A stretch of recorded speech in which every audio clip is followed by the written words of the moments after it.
My name is Jonathan de Luzuriaga, and I'm beginning to think that Richard and Rebecca don't like me that much. Why?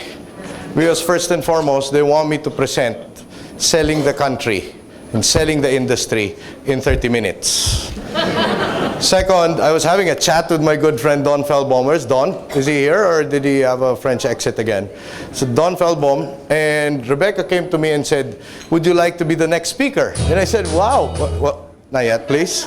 Excuse me. So I told myself, okay, let's give this a try. I'm going to encapsulate what we do for investor pitches as far as the entire IT BPM industry in the Philippines is concerned. Who's from the IT BPM sector here? Can you please raise your hand? Okay, so I'm in the wrong crowd. I think I have 4 people in the IT BPM industry. But okay, let's see if I could entertain the rest of you people. How do you actually sell a country? And you sell a country by basically looking at a particular industry and using particular vehicles, specific vehicles such as IBPAP, which is the IT Business Processing Association of the Philippines, or the association that I am currently representing now, which is the Philippine Software Industry Association. I've been called by many as the hardest working person in the IT BPM industry. Is that correct, Presi? No. There's no truth to that. That's why I'm actually going to use a particular video to explain who the PSIA is, okay?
Ako bahala ka. Ako bahala ka.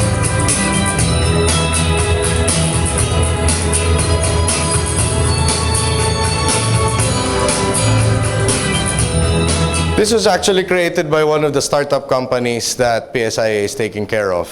It's come to a point wherein we have to be efficient in the way we market the country. It's come to a point wherein we have to do this presentation 3 times in a day for new investors that are coming in. Later on, I'll go through the numbers and how it translates to new investments coming in here. So going back on topic, basically what we're talking about this morning is the Philippines for sale as an IT BPO destination. So I think I'd rather be off selling soap or toothpaste. Now I'm selling an entire country. When you talk about selling a country, let's get one thing clear. First is industry equals country. When you talk about the software industry of the Philippines, you're not just talking about selling the particular industry. you're selling the entire country. That was a concept that we have discovered and we became warm to since 2004 when we started organizing all of the associations under the banner of umbrella of IBPAC. In fact, the humble beginnings was, and Mitch Locsin from PLDT was the one who started it all, was that the Contact Center Federation of the Philippines and Outsource Philippines decided to get married, jump into bed, and basically create the Business Processing Association of the Philippines. So, when you try to sell a country, I Googled this for my presentation this morning, and I said, okay, is there anyone else out there that's basically doing the same thing? It can't get any more direct than this, right? So I Googled it. You know, I challenge you, those with internet connection, hopefully PLDT, your connection here is good. Country for sale, right?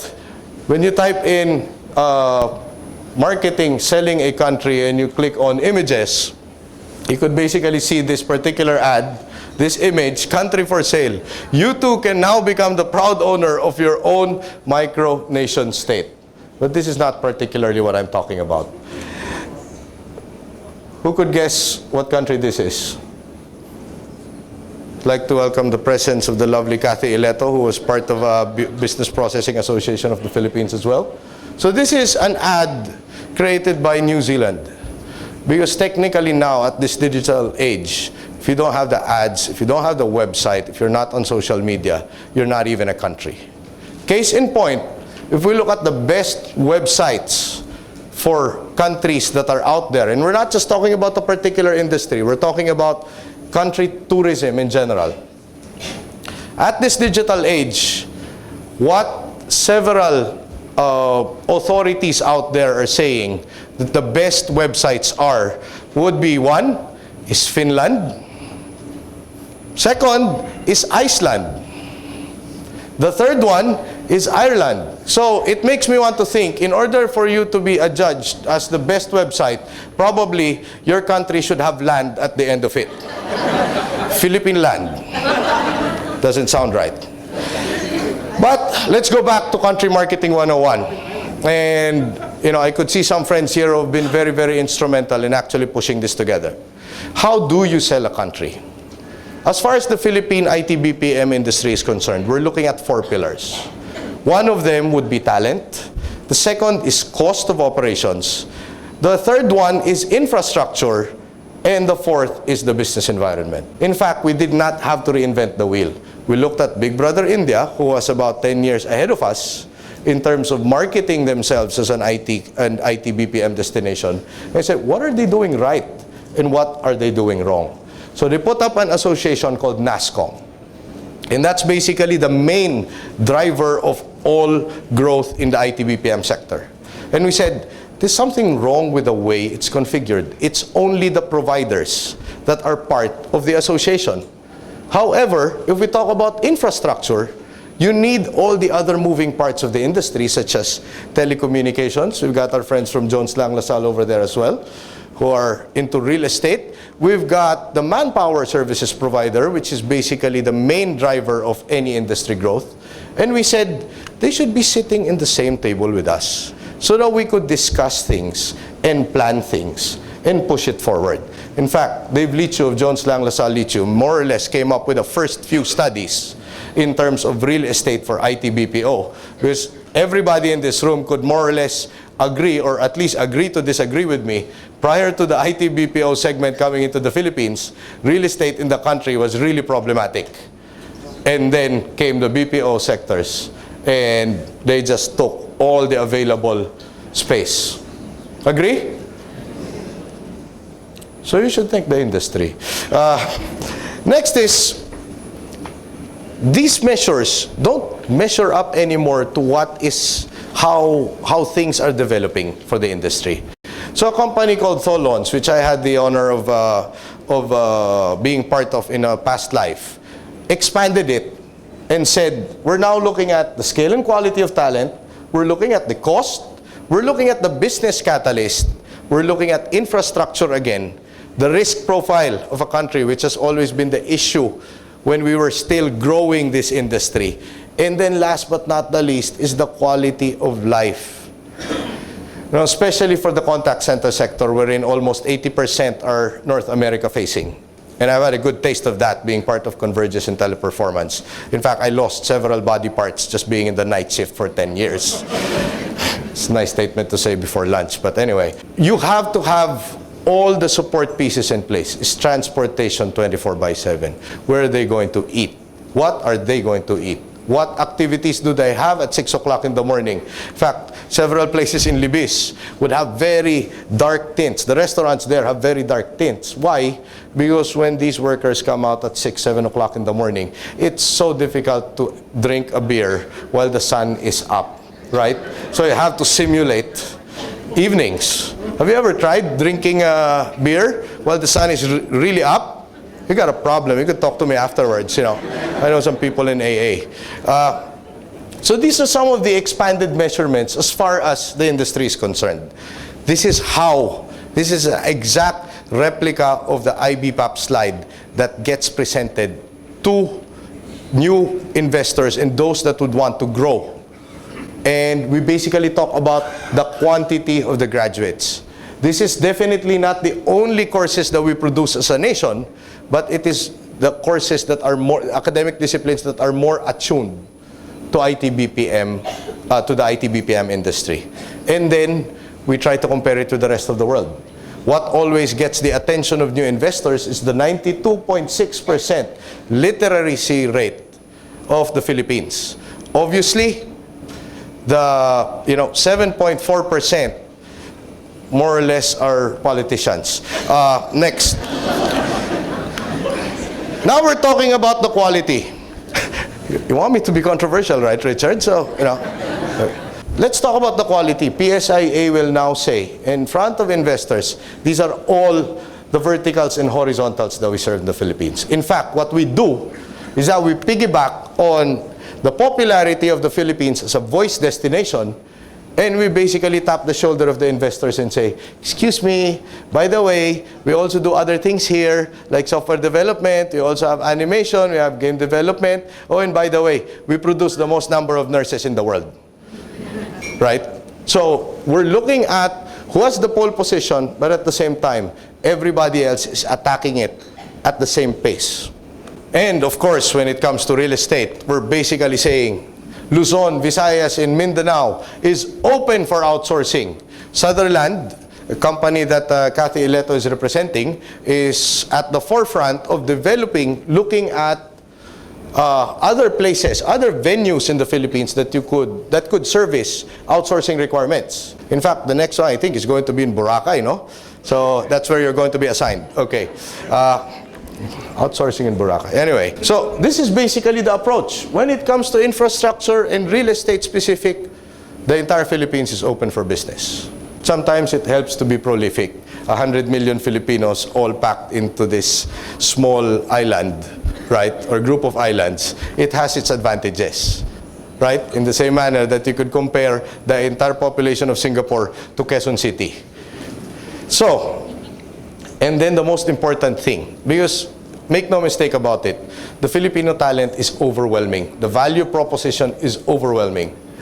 But these businesses will not come here if not for the primary driver, which is cost. So we sell it a little bit softly by saying, actually Delhi is cheaper than the Philippines. But go to Delhi, okay? And then go to the Philippines and tell us where you want to do business in. In fact, that has always been the approach, right? Go there first, and then go back here, right? And they will say, when could we sign? Where are the people from the Board of Investments? I want my operations here by tomorrow. That's always been the unique approach that we have. When they say, you've been shortlisted, Jonathan, your country's been shortlisted, and the only other competitor is India. Oh, go to India first, and then come back to me. Now, when you're here, you will see the difference. Because once you sell a country, it has to be hook, line, and sinker. And I'll go to that point a little later. Business environment. When I found out that the entire PLDT team was here, I was very happy that I did not pull out the slide of Globe. So difficult to run an association, Cathy. You You have to be in the middle of two giants who are constantly going after each other's throat. So we say, 13.4 of the Philippines actually adheres to CMMI standards, which is a global standard. We're talking about telecom infrastructure, and now we even include crime rate, but we only present Davao. Okay, we present the crime rate, we present, the latest pronouncements of Moody's, Standard & Poor, etc. Especially now, it's a nice time to be a Filipino, right? Yes. Only the foreigners are nodding. What the hell? So it's a nice time to become a Filipino because finally we're out of the ditch and, we could see some light at the end of the tunnel.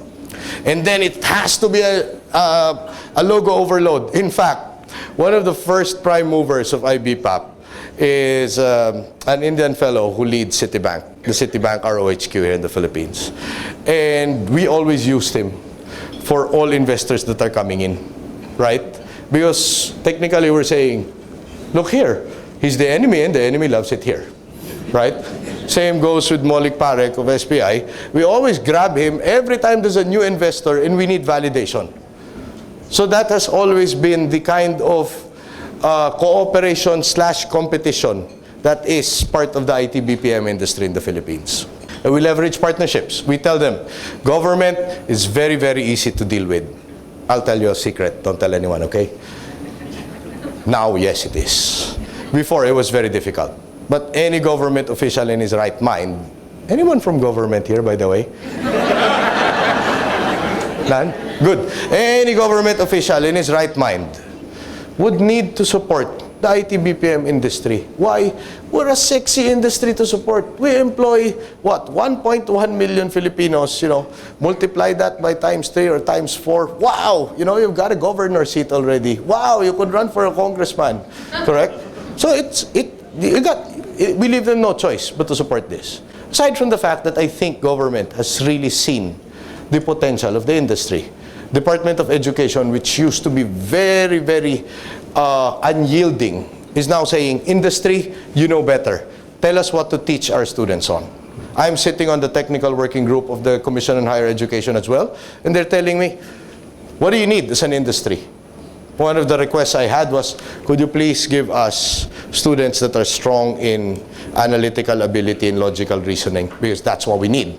Right? And then there's third-party validation. Oh, I just love the consultants who basically put the Philippines on the map and say, you know what?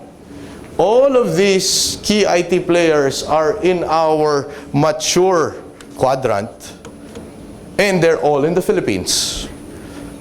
It can't get any better than this, ladies and gentlemen. So what we're now saying is, if you're a major player in technology, you have to be in the Philippines. Otherwise, you're insignificant. Make sense? And then spread the good news. Always spread the good news. If there is any industry out there that would have that kind of trajectory, which is 25% compound annualized growth rate, I would gladly take off my lapel and make you speak on stage. Why? If you have an industry that is growing by leaps and bounds, tell the story. It came to a point, that's why we have to make those doodle videos and videos for each particular association, because it gets to be too difficult to do this already. My wife was telling me, Jonathan, you're already repeating the industry numbers in your sleep. So that's how intense this industry has grown. And then simplify it. For PSIA, we have this particular slide that basically encapsulates everything. We have 400 plus software and ITO companies. 160 plus of them are PSIA members. We produce about 70,000 software developers that are just export only. And then we have 1.7 billion revenues. Here are the key players. These are the markets that we serve. In one sitting, you could easily digest this. Why? If you haven't noticed, things are moving very, very fast. You don't have executive time anymore that could last for 1 day, 2 days. If you cannot wow them within the next 15 minutes, forget it. You lost the business. And in our case, it's not our company or my company that's going to suffer. I dropped the ball for the Philippines. That's why I wear the flag proudly on my lapel, And every time I'm on a plane and I'm with a senator or a congressman, I ask them to take out their flag. And say, no, don't wear it. So, why? Oh, because I produced 600 million US dollars foreign direct investments last year. How much did you produce? Right? Maybe we have the right to wear the flag more than them. So let's not go there, Richard, okay? Come on, you keep on forcing me. And then support your growth with events. That's why Richard and Rebecca are very, very rich, because, you know, events like this, let's give them a big hand, no? This is another successful event. You told me there are only 10 people, it's going to be a focus group discussion, and then I didn't know you turned it into a business. So thank you. There are also several examples that are, you know, quite unique, quite misunderstood, and quite wrong. So here's actually a very good example of what not to do. Expansion and growth are words of importance in the present times. When companies look to grow and expand geographically, they make a decision, a choice of where they want to see themselves next in the global map. Making that choice isn't easy. It never was, because after all the hard work that the process entails, the last thing you might want to have is a not-so-supportive business environment at the place where you choose to be. An environment where there is inadequate infrastructure, an unfriendly climate for smooth operations, less security, and lack of government support. An environment that might hinder your interactions with clients, customers, and partners. To make things worse, the place could be falling in the ring of fire, thus being prone to natural disasters like typhoons, cyclones, etc., impacting the operation of businesses and bloating up the cost of living. Unstable businesses generally lead to higher attrition rates, which makes availability of suitable talent tougher. For the same reason, Malaysia is becoming a preferred alternate to the Philippines and is fast emerging as the ultimate investment destination for multinationals, boasting of a world-class infrastructure that not just oversees the future, but also houses innovative spaces and systems that blend tradition and technology. Malaysia is investor-friendly, owing to flexible policies of the government and less bureaucracy, making processes easy and administrators accessible. The place is not just stable when it comes to governance, but also in terms of its climate, as its tropical temperature makes Malaysia a safer zone. Being a country rich in diversified cultures, natural resources, competitive talent pools, and leisure lifestyles, Malaysia is the perfect balance of business and pleasure. Aptly complemented with the availability of best skilled talent, which is customizable to business needs. That's why we at Aegis have created a Malaysia stronghold that enables us to offer multilingual capabilities along with differentiated and hospitable services to global giants. This also lets us be a part of Malaysia's drive of becoming a developed digital economy by 2020. Because we understand that how you grow depends on who you grow with. I've always wanted to be a talk show host, so allow me to be Geraldo for a few minutes. How did that make you feel? Well, very scared of the Philippines, I guess, with the storms and everything. You're a Filipina, no? Yes. Okay. How about you, Keith?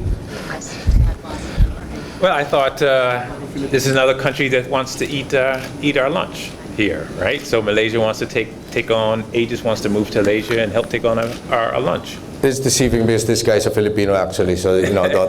But you know, there was a huge contingent of the Philippines that was invited by Malaysia during the time that this ad aired. Okay, so we were there, and all of a sudden, it's all over the news. There was a backlash in Facebook. There was all sorts of things. The Malaysian government had to apologize to the Philippine government for this.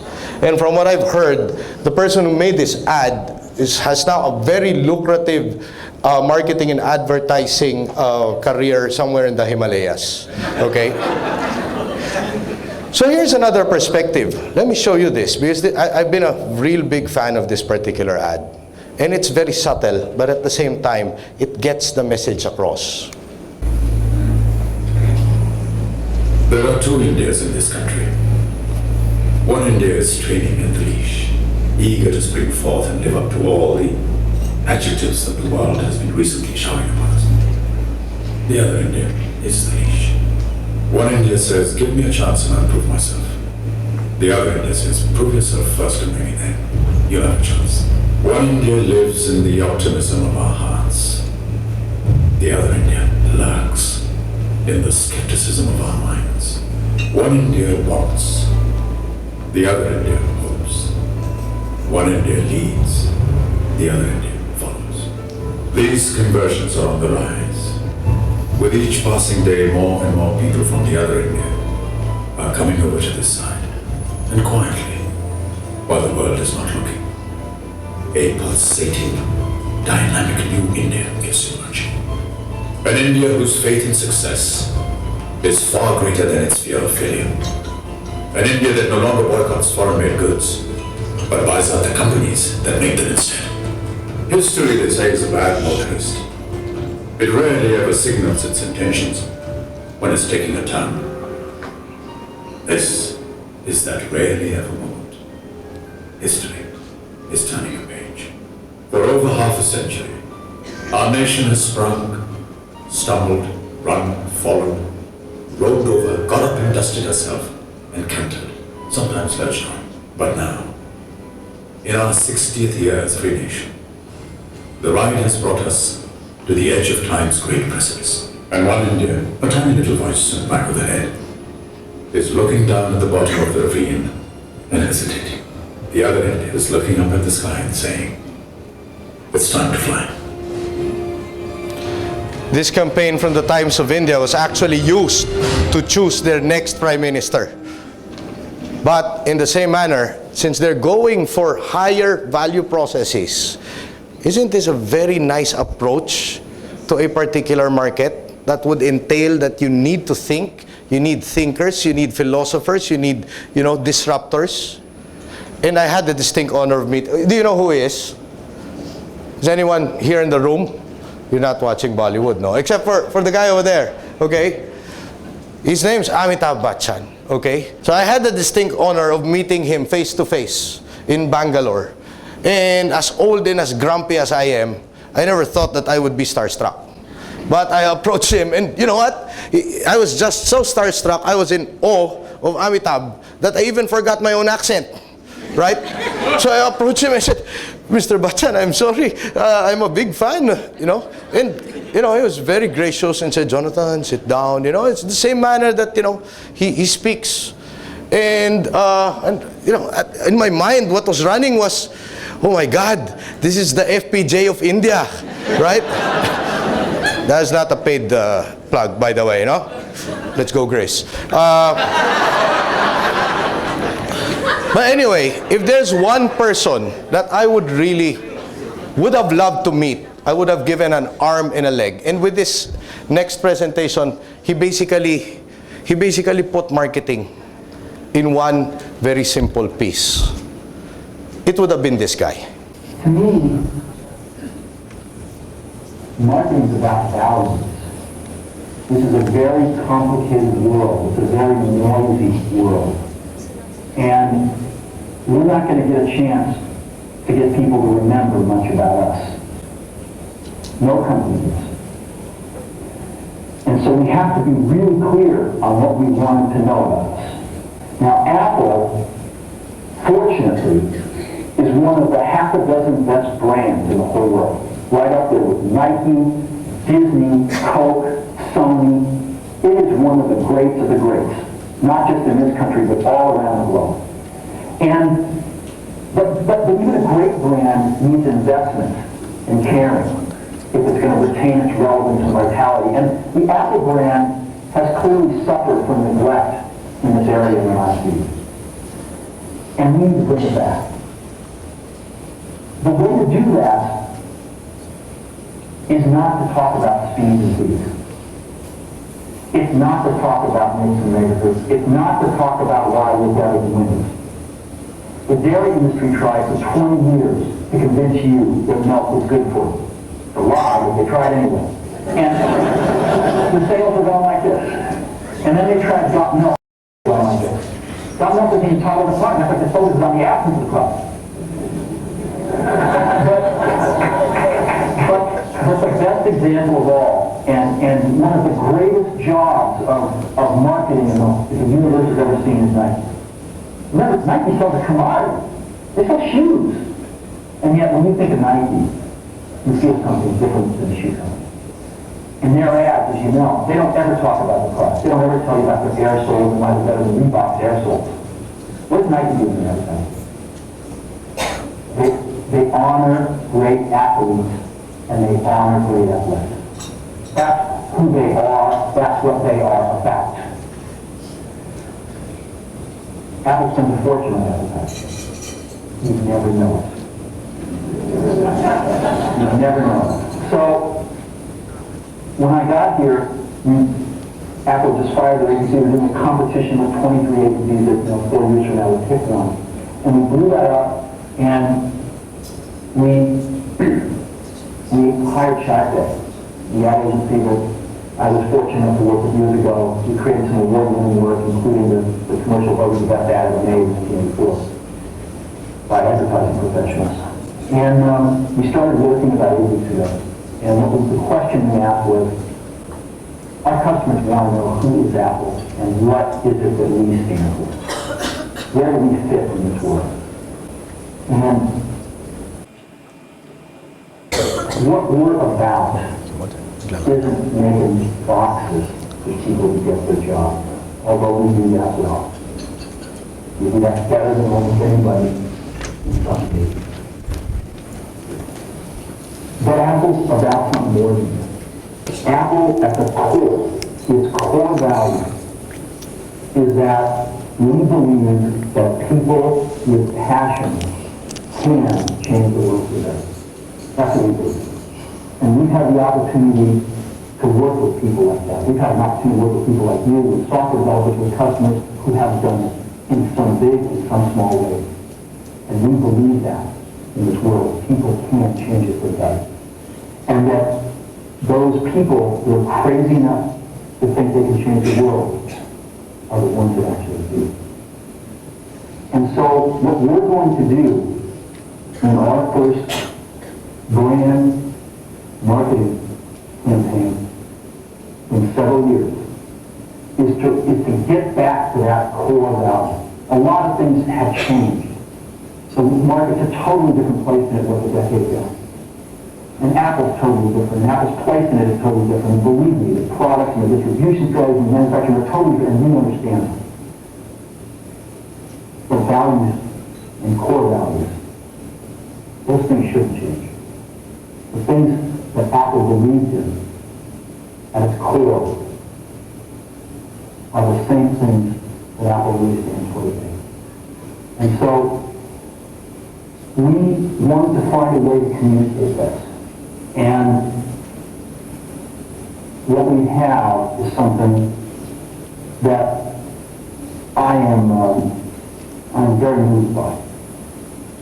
It honors those people who have changed the world. Some of them are living, some of them are not. But the ones that aren't, as you'll see, you know, if they ever used a computer, it would have been that. And the theme of the campaign is think different. It's the people, honoring the people who think different and who move this world forward. And it is what we are about. It touches the soul of this company. So I'm going to roll it, and I hope that you feel the same as I do.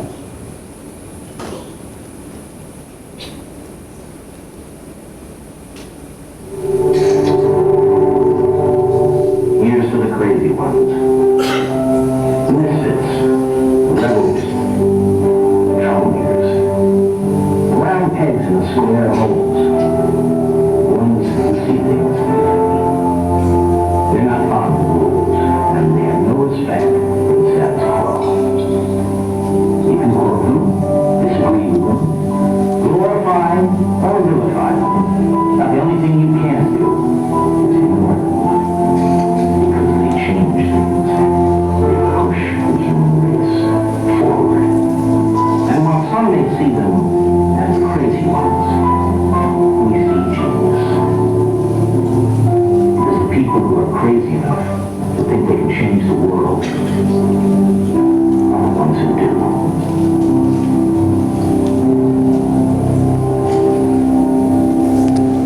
Richard and Rebecca approached me that there's going to be an Asia Sales and Marketing Summit, I told them, you're crazy. But here's to Richard and Rebecca. Everyone, please give me a toast to all the crazy ones in the room.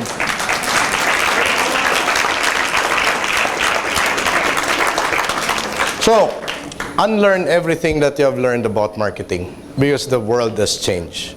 The only thing that is not supposed to change is how true you are to your core values. When I talk about the Philippines, we're not talking about just the talent, the infrastructure, business environment, who the next president is going to be. Is he going to be an Aquino or not? You know, it's not. It's about the heart and soul of every IT BPM worker. It's about the values that we hold dear. And it's about the entire Philippine experience. In fact, there's going to be a very, very huge tsunami of change that is going to happen within the IT BPM industry in the next couple of months. You want to have a sneak peek of what's going to happen? I guess you just have to wait for the next episode. Thank you very much.